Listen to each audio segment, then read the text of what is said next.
મિત્રો, society hand over એટલે શું અને એમાં તમારે શું શું ધ્યાન રાખવું જોઈએ એના માટેનો આ વિડીયો છે. તો હું છું લોયર નિકુંજ સોની.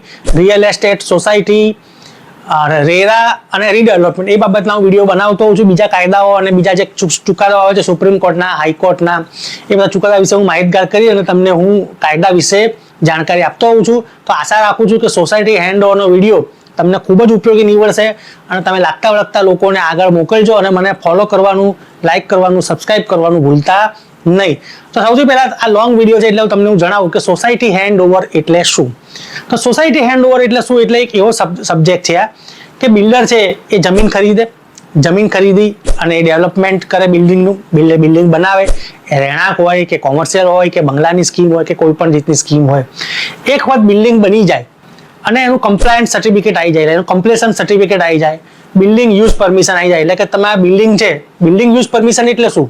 તો બિલ્ડિંગ યુઝ પરમિશન એટલે એવું છે કે તમે આ જે બિલ્ડિંગ છે એ તમે યુઝ હવે કરી શકો છો, કેમ કે તમે આ બિલ્ડિંગ છે એ જે લોકલ ઓથોરિટી છે, મ્યુનિસિપલ કોર્પોરેશન છે કે મ્યુનિસિપાલિટી છે કે તાલુકા પંચાયતમાં તમે જે પ્લાન મૂક્યો છે એ પ્લાન પ્રમાણે બનાવેલું છે કે નહીં એ ઓથોરિટી જોઈ લે અને એને પછી વપરાશની મંજૂરી આપે. એને બીયુ પરમિશન કહેવાય. એટલે બીયુ પરમિશન પછી એ બિલ્ડિંગ રહેવા લાયક બની જાય છે. એમાં ઇલેક્ટ્રિસિટી કનેક્શન ને બધું મળતું હોય છે. એટલે બીયુ પરમિશન આવી જાય, લોકો રહેવા આવી જાય, લગભગ 80% વધુ લોકો રહેવા આવી જાય. બીજું કે હવે તો જે રેરાનો કાયદો આવ્યો પછી એટલે બિલ્ડરે ફરજિયાત રીતે સોસાયટીની રચના કરવી બહુ જ જરૂરી હોય છે. એટલે સોસાયટીની રચના એટલે શું? તો સોસાયટીની રચના એટલે એવું છે કે એક વખત બિલ્ડિંગ તો બની ગયું, એમાં કહેવાય ને કે 10-15 થી લઈને 500 લોકો સુધી, વધારે એનાથી પણ મોટી સોસાયટી હોય તેટલા બધા લોકો રહેવા આવતા હોય છે. તો એના માટે બધી સગવડો ઊભી કરવાની હોય છે, સગવડોનું નિભાવ હોય છે, મેન્ટેનન્સ કરવાનું હોય છે, લાઇટ કનેક્શન હોય, સુરક્ષા હોય, લિફ્ટનું મેન્ટેનન્સ હોય, પછી જે ગાર્ડન હોય એની ચોખ્ખાઈ રાખવાની છે, બધું.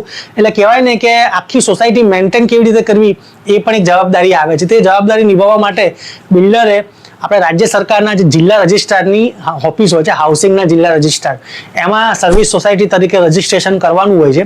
મોટાભાગની સોસાયટી સર્વિસ સોસાયટી તરીકે રજિસ્ટર થાય છે. જો ના થાય તો બીજા રસ્તાઓ પણ બિલ્ડર અપનાવતા હોય છે. ધારો કે કંપની એક્ટની કલમ 8માં એ લોકો રજિસ્ટર કરાવતા હોય છે તો એ કંપની બની જાય છે. મૂળે રજિસ્ટર એટલે એસોસિએશન ઓફ એલોટીસ અથવા તો એસોસિએશન ઓફ પર્સન્સ બનાવવાનું હોય છે. એટલે આ મંડળી બની અને લોકો સોસાયટીનો વહીવટ કરે એ જોવાનું હોય છે. એટલે એક વખત એસોસિએશનની રચના થઈ જાય અને એના વહીવટ કરવા માટે જે મંડળની રચના થાય એને આપણે કમિટી કહીએ છીએ. ચેરમેન, સેક્રેટરી અને કમિટીના 8 થી 9 જેટલા મેમ્બર થઈ કુલે મળીને 11 જેટલા મેમ્બરો હોય છે. એટલે આ બધી રચના થઈ જાય એટલે કે મેમ્બરોની, ચેરમેન સેક્રેટરીની અપોઇન્ટમેન્ટ થઈ જાય, 80% થી વધુ લોકો રહેવા આવી જાય અને બીજું પરમિશન આવી ગયું. એટલે પછી બિલ્ડરની જવાબદારી ત્યાં પૂર્ણ થઈ જાય છે. પછી બિલ્ડરે આખી સોસાયટી, જમીન અને એના બાંધકામ સાથે એનો કોઈ હક લીગલી કોઈ જ રહેતો નથી. એ પછી સોસાયટીની મિલકત થઈ જાય છે. સોસાયટીમાં રહેનારા લોકોની કહેવાય ને પ્રપોર્શનેટમાં એમની મિલકત થઈ જાય છે. એટલે એનો યુઝ કરવાની જે કહેવાય ને કે હક એ સોસાયટી અને સોસાયટીના મેમ્બરોનો હોય છે. આથી જ્યારે તમે સોસાયટી હેન્ડ ઓવરની પ્રોસેસ કરવી જરૂરી છે ને એના માટે તમે કોઈ લીગલ પ્રોફેશનલને સાથે રાખીને કરો તો ખૂબ જ સારું છે. તો સૌથી પહેલાં તો હેન્ડ ઓવરમાં શું કરવું કે તમારે બિલ્ડરે થોડોક સમય જો મેન્ટેનન્સ કર્યું હોય તો એને જે ખર્ચો કાઢ્યો એ ખર્ચો બાદ કરી અને તમે જે સોસાયટીના રહીશોએ જ્યારે ફ્લેટ કે મિલકત કોઈ પણ બુક કરાવી હોય ત્યારે આજીવન મેન્ટેનન્સ આપ્યું હોય તેની રકમ બેંકમાં જમા લઈ લેવી. એમાં બિલ્ડર દ્વારા જે ખર્ચો કર્યો એનો ઓડિટેડ હિસાબ કરી એ ખર્ચો બિલ્ડરને આપી દેવાનો હોય. બાકીની રકમ સોસાયટીના ફાળા તરીકે સોસાયટીનું જે બેંક એકાઉન્ટ હોય એમાં તમારે જમા કરાવવાની હોય છે. એટલે સૌથી પહેલાં તો પૈસા લઈ લેવાના એટલે તમે આજીવન સોસાયટીનું મેન્ટેનન્સ સારી રીતે કરી શકો. બીજું કે તમારે બિલ્ડિંગની જે જમીન છે એ જમીનનું માસ્ટર ફાઇલ કે જેમાં જમીનનો ઇતિહાસ અને વર્તમાન બધું આવી જાય એ બધું તમારે માસ્ટર ફાઇલ લઈ લેવાની હોય છે. ત્રીજું કે તમારે કન્સ્ટ્રક્શનમાં જે સોસાયટી હોય છે એમાં એમેનિટીઝ આપેલી હોય છે, લિફ્ટ આપેલું હોય છે, પાણીના બોર આપેલા હોય છે, સોલર પેનલ આપેલું હોય છે, ક્લબ હાઉસ હોય છે, જિમ્નેશિયમ હોય છે, ઘણીમાં લાઇબ્રેરી હોય છે, પછી સ્વિમિંગ પુલ હોય છે.